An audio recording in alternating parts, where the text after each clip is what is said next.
If you're looking for well-built compact lights that pack a punch, then these might be the lights for you. But they do have a problem. Today, we're looking at the Weeylite Ninja 200 and Ninja 300 lights.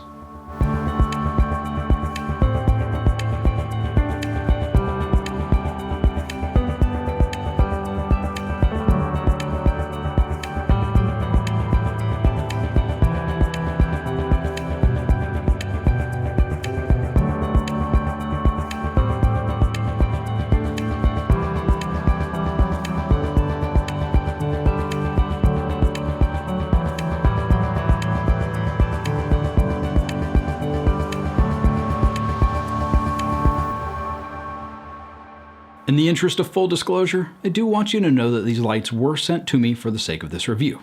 However, my thoughts and opinions are my own, and you can rest assured that this is an honest and unbiased perspective. At the time of this video, the Ninja 200 sells for around $210, while the Ninja 300 sells for around $180. Both lights can also be purchased as bundles with a variety of different accessories depending on your needs, one of which is an adapter that will convert these lights to Bowens mount, meaning yes, you'll need an adapter to use your existing Bowens mount accessories. Another really cool accessory is the battery carrier, which allows you to power the light via two NP-F970 batteries. But we're not here to talk about the accessories, we're here to talk about the lights. Right now I'm using two GVM P80S lights with a GVM Globe softbox on the key light. So you can see the kind of lighting quality that you can expect out of these two units. We're going to switch to them now, and I'll be using the Weeylite softbox that comes included in one of the available bundles on the key light. These lights are surprisingly powerful for the size and are without a doubt the most compact, high-output video lights that I've ever used. When it comes to the form factor, they're identical in every way. What separates them is the fact that the Ninja 200 is 60 watts and bicolor, while the 300 is 80 watts and is daylight balanced. The quality of lighting from both of these units are top-notch, though the colors don't match perfectly, even when the Ninja 200 is set to 5600. Fortunately, the wide color range of 2800 to 8500 with that unit allows for you to mitigate that for the most part by making it warmer or cooler depending on your needs. Both lights are controllable wirelessly via the Weeylite app or the RC1100 remote, which is not always part of the bundle, and work the way you would want and expect them to for each, which includes the ability to control multiple lights in groups or separately. The housing for the units are rugged and roadworthy, but still lightweight, and much like the Ninja 400, the units feature a teeth-locking yoke system, which I absolutely love. Also like the Ninja 400, these units both come with nicely padded carrying cases, which are quite a bit nicer than what normally comes with budget lights in this price bracket. On the surface, these lights seem like the perfect addition for your filming needs, but they do have a fatal flaw, which is the fans. While I mentioned that they are without a doubt the most compact, high-output video lights that I've ever used, they are also by far the loudest. When I first powered up the Ninja 300, I thought that I must have received a bad unit because I was really surprised at how loud the fan was, especially when compared to the Ninja 400, which is still the quietest unit that I own. To my dismay, the Ninja 200 sounds exactly the same, meaning it's most likely not a quality control issue, but a fan issue instead. Take a listen.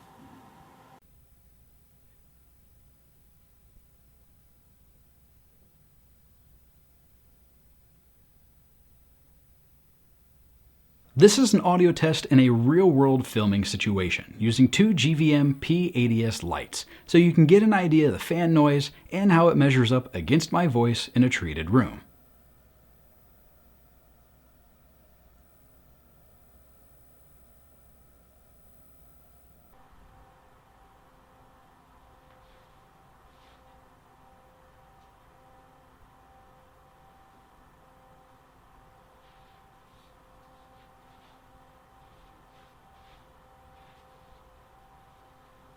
Now you are able to turn the fans off, but if you play it safe by enabling the heat protection mode, then you only get about 6 minutes worth of use at 100% before the light output starts dropping in 10% increments. While the loud fans don't make these lights useless, it does mean having to be really selective with how they're used, or being prepared to do some serious audio cleanup. In my opinion, this is definitely not ideal for standard talking head or interview style videos. In addition to the obnoxiously loud fans, I personally find the effects to be absolutely useless. They either loop too quickly and obviously, or aren't smooth enough to be convincing.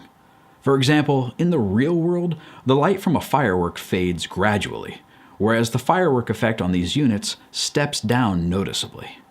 I suppose their usefulness could depend on how you implement them, but if effects are a selling point for you, I'd personally reconsider the purchase. My last complaint is the output when the unit is set to 1%. There are several instances in my tests where I wish I could have dimmed the lights further, but the next step down was 0%. I found this to be a common problem with Viltrox and Weeylite products, and I do hope that it's something they'll remedy eventually, but for now, it is an existing limitation. And to give you an example of that, this hair light is set at 1%. When it's all said and done, the question is, are these lights right for you? Maybe. If the majority of shooting that you do requires using the audio from the room that you're shooting in, as is the case in this video, then I'm going to say no. While there are a plethora of programs out there to help you get rid of background noise, it almost always comes at the cost of some quality, and of course, the time spent doing so. However, if you're constantly in tight spaces or want a powerful light that you can run and gun with, then these might be a great option for you, especially if you get the battery carrier. It really all depends on your needs. If you have any questions about these lights, feel free to leave a comment down below and I'll try to answer them to the best of my ability. In the meantime, I'd like to thank you for taking the time to watch this video. I hope you found it to be both helpful and informative, and if you did, please consider doing the things that most people on YouTube ask you to do at the end of their videos. I'd really appreciate it. Did you do it?